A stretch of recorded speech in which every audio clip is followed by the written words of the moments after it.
নমস্কার বন্ধুরা, মানবীর রান্নাঘরে আপনাদের সবাইকে স্বাগত জানাই। আজকে আমি বোয়াল মাছের একটা রেসিপি শেয়ার করেছি। আমার মা বোয়াল মাছ এইভাবেই রান্না করতেন, সেই রেসিপিটাই শেয়ার করেছি। এটাকে বোয়াল মাছের পাতুরিও বলতে পারেন, অনেকটা পাতুরি স্টাইলেই রান্না অনেকটা। তো খুব ভালো লাগে খেতে গরম ভাতে। তো আসুন দেখে নিই এটা কিভাবে করেছি।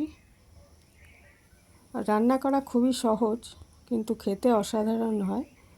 তো বোয়াল মাছ শীতকালেই বেশি ভালো খেতে, গরমে অতটা নয়। তবে আজকে তো আমাদের এখানে বৃষ্টি হয়েছে, একটু গরম কমই আছে। যাই হোক, আমি এখানে কিভাবে রান্না করেছি সেটা শেয়ার করছি আপনাদের সাথে।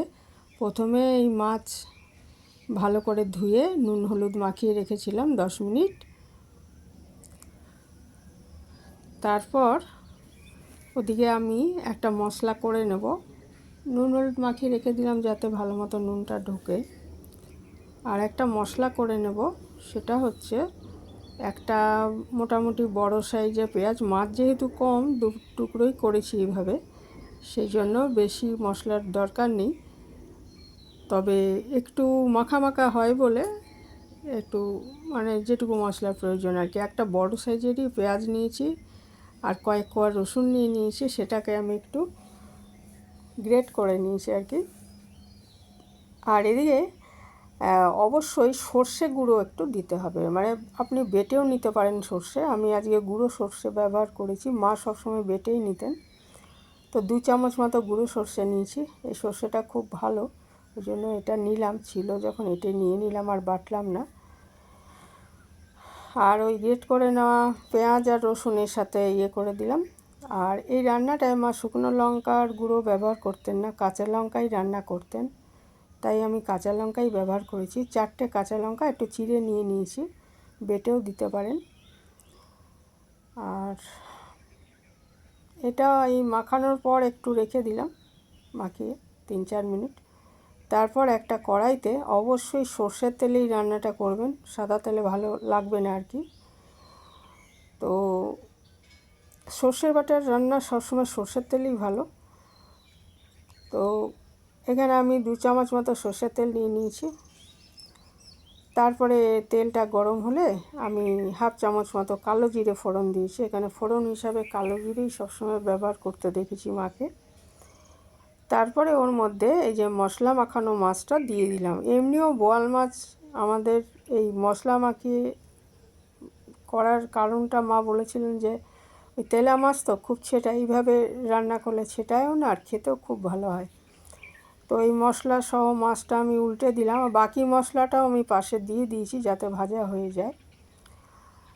তো এক পিঠ মোটামুটি মিডিয়াম আছে, এটা আমি রান্না করছি। এক পিঠ দেখুন হয়ে গেছে, ওই জন্য উল্টে আবার আরেক পিঠ করে নিচ্ছি। আর এই ফাঁকে মশলাটাও মোটামুটি ভাজা হয়ে যাবে। তারপর আমি এর মধ্যে পরিমাণ মতো জল দিয়ে দিয়েছি। মাছটা একটু সেদ্ধ হতে হবে, মাছটা তো বিশেষ ভাজিনি, মশলার সঙ্গে যেটুকু হয়েছে মাছটা একটু কাঁচা ভাবই রয়েছে। তো দিয়ে দিলাম আর সামান্য নুন, আর পরিমাণ মতো একটু জল দিয়েছি, কারণ মাছটা ফোটাতে হবে। এক পিঠ প্রথমে আমি মিনিট 4 ঢাকা দিয়ে সেদ্ধ করে নিচ্ছি। তারপর ঢাকাটা খুলে মাছ উল্টে দিয়ে আবার অপর পিঠটা আমি মিনিট 4 পরে আমি ঢাকাটা খুলে মাছ উল্টে দিচ্ছি, দিয়ে আবার ঢাকা দিয়ে মিনিট 4 রান্না করে নেব। আর ঝোলটা আপনি যেরকম রাখতে চান সেই হিসাবে জলটা দেবেন। তবে এই রান্নাটা কিন্তু বেশি ঝোল ভালো লাগে না, একটু মাখা মাখাই ভালো লাগে। আমি ঢাকা দিয়ে আবার মিনিট 4 রান্না করে নিচ্ছি। এক পিঠ তো আগে মিনিট 4 রান্না করে, আরেক পিঠও উল্টে দিয়ে মিনিট 4 রান্না করে নিচ্ছি। 4 মিনিট পরে এসে আমি একটু ধনে পাতাটা অপশনাল, দিতেও পারেন না দিতেও পারেন। একটু সামান্য ধনে পাতা কুচি এরপর ছড়িয়ে দিলাম। এবার ঝোলটা মাছ সেদ্ধ হয়ে গেছে, যেটুকু আর কি আমি শুকনো ভাব আনতে চাই, যতটা ঝোল টানাতে চাই সেইটাই একটু করে নেব, শুকিয়ে নেব আর কি। তৈরি হয়ে গেল অত্যন্ত সুস্বাদু বোয়াল মাছের পাতুরি। গরম ভাতে এটা দুর্দান্ত লাগে। কারা কারা এইভাবে বানান কমেন্টে জানাতে পারেন আমাকে। এখানেই শেষ করলাম। ভালো থাকবেন সবাই।